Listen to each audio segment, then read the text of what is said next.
News Only 24. News Only 24. মুক্তি পেতে চলেছে রামকমল মুখোপাধ্যায়ের নতুন ছবি লক্ষ্মীকান্তপুর লোকাল। এই মুহূর্তে চলছে ছবি মুক্তির আগে শেষ মুহূর্তের জোরদার প্রচার পর্ব। এবার কোনো ঐতিহাসিক বা পৌরাণিক চরিত্র অথবা পিরিয়ড পিস নয়, রামকমলের আগামী ছবিতে তুলে ধরা হয়েছে মধ্যবিত্তের জীবনচর্চা ও লক্ষ্মীকান্তপুর লোকাল ধরে যাতায়াতের যাত্রীরা। ট্রেনের মধ্যে ঘটে চলবে অনেক ঘটনা। এই ছবিতে 3টে জেনারেশনের 3 রকম সমস্যা তুলে ধরা হয়েছে, অর্থাৎ প্রত্যাহিক জীবনে যারা না থাকলে জীবন অচল সেই গৃহ পরিচালিকাদের গল্প পরিচালক পদ্মায় ফুটিয়ে তুলতে চলেছেন নতুন ছবিতে। ছবি গুরুত্বপূর্ণ ভূমিকায় অভিনয় করছেন কৌশিক গঙ্গোপাধ্যায়, সঙ্গীতা সিংহ, ঋতুপর্ণা সেনগুপ্ত, সায়নী ঘোষ, পাওলি দাম, রাজনন্দিনী পাল, জন ভট্টাচার্য, চান্দ্রী ঘোষ। চমক এখানেই শেষ নয়, ছবির একটি বিশেষ চরিত্রে অভিনয় করছেন মদন মিত্র। তবে কোন ভূমিকায় দেখা যাবে তাকে তা সারপ্রাইজই রাখতে চান তিনি।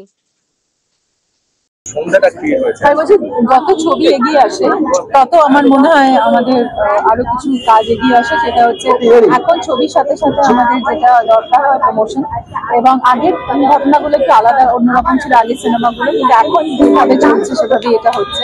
তবে আমরা খুব সুন্দর করে একটা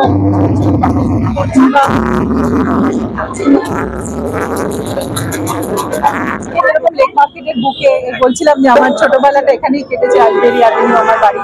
তো খুব নস্টালজিক লাগছে এবং দারুণ গানগুলো হয়েছে, এবং আমি মনে করি যে প্রত্যেকটা গানের একটা আলাদা মানে একটা আলাদা রূপ আছে। কোনোটা রোমান্টিক, কোনোটা একেবারে ফোক, কোনোটা একেবারে আইটেম। সো এই মানে এই ছবিতে যেরকম ভ্যারাইটি অফ মানুষ দেখা যাবে সেরকম ভ্যারাইটি অফ গান দেখা যাবে, এবং খুব সুন্দর সুন্দর গানগুলো গেয়েছে সবাই, ইমন, সোনু নিগম এবং আরো অনেকে গেয়েছে। তো আমি মনীষ যে আমাদের মিউজিক ডিরেক্টর তাকে অনেক সাধুবাদ জানাই, এবং আমি মনে করি যে সিনেমার সাথে গানের একটা ভীষণ গভীর যোগাযোগ। অনেক সময় আমাদের গান মনে থেকে যায় অনেক সিনেমার, তো সেরকম ভাবে গান দেখতেও অনেকে রিপিট অডিয়েন্সও আসে, এটা আমি দেখেছি। আমার প্রচুর সিনেমার গান সুপারহিট হয়েছে যখন আমি দেখেছি গানগুলো দেখতেই রিপিট অডিয়েন্স হচ্ছে, এবং এই ছবির গল্প তো খুব গভীর, এবং লক্ষ্মীকান্তপুর লোকাল আমার মনে হয় মানুষের মনে অদ্ভুত ভাবে একটা দাগ কাটবে।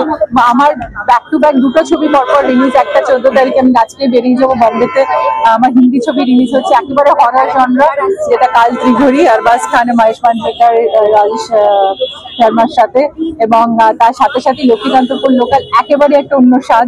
তো এইভাবে বোধহয় প্রত্যেক শিল্পীর জীবনে নানা রকম ছবি আসে এবং নানা রকম ভাবে তারা নিজেদের এক্সপ্রেস করে। আজকে এই দারুণ আয়োজন, এই লেক মার্কেটের বুকে একটা দারুণ সেন্সেশন সৃষ্টি করলো। আমি দিন চলে যায়, মানুষের জীবন চলে যায়, কিন্তু আমাদের কিছু রয়ে যায় জীবনে যেগুলো আমরা বারবার ফিরে ফিরে দেখি। সেরকমই হচ্ছে সিনেমা। সিনেমা এভাবেই যুগ যুগ ধরে রয়ে যায়, মানুষের কিছু স্বাক্ষর রয়ে যায়, কিছু ইতিহাস থেকে যায়। তো আমার মনে হয় এই ছবিটাও ইতিহাসের পাতায় থেকে যাবে, যে লক্ষ্মীকান্তপুরের ওই মানুষগুলোর গল্প, যে গল্পটা আজ অব্দি কেউ বলেনি। রাম সেই গল্পটা বলবার জন্য একটা দারুণ পদক্ষেপ নিয়েছে। আমার পরিচালকের জন্য যেটা জোরে হাততালি হোক, কারণ পরিচালক হচ্ছে the captain of the ship, এবং সেই একটা জিনিসকে ভিশন দেয়, একটা জিনিসকে তার পুরো অবয়ব দেয়, আর তার সাথে সাথে সেটা সক্ষম করতে যারা তার হাত ধরে থাকে তারা হচ্ছে প্রযোজক।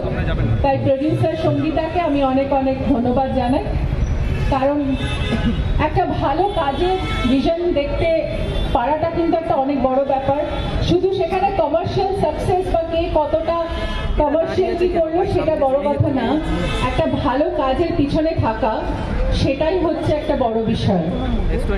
সত্যজিৎ রায়ের ছবি যখন পথের পাঁচালী করেছিলেন তখন কেউ সেটাকে খুব একটা সাপোর্ট করেননি, কিন্তু যখন সেই ছবিকে বিশ্বাস করে যেই মানুষগুলো তার পিছনে ছিলেন তখন উনি কিন্তু বিদেশে গিয়ে আমাদের সবাইকে গর্বিত করেছিলেন। তারপরে কিন্তু এতখানি জায়গা আমরা পেয়েছিলাম। তাই প্রত্যেকটা কাজের পিছনে যদি বিশ্বাস থাকে তখনই একটা কাজ সফল হয়। আজকে ট্রেনে যারা আছে তাদের সবাইকে আমি ভীষণ ভীষণ ভালোবাসা জানাচ্ছি।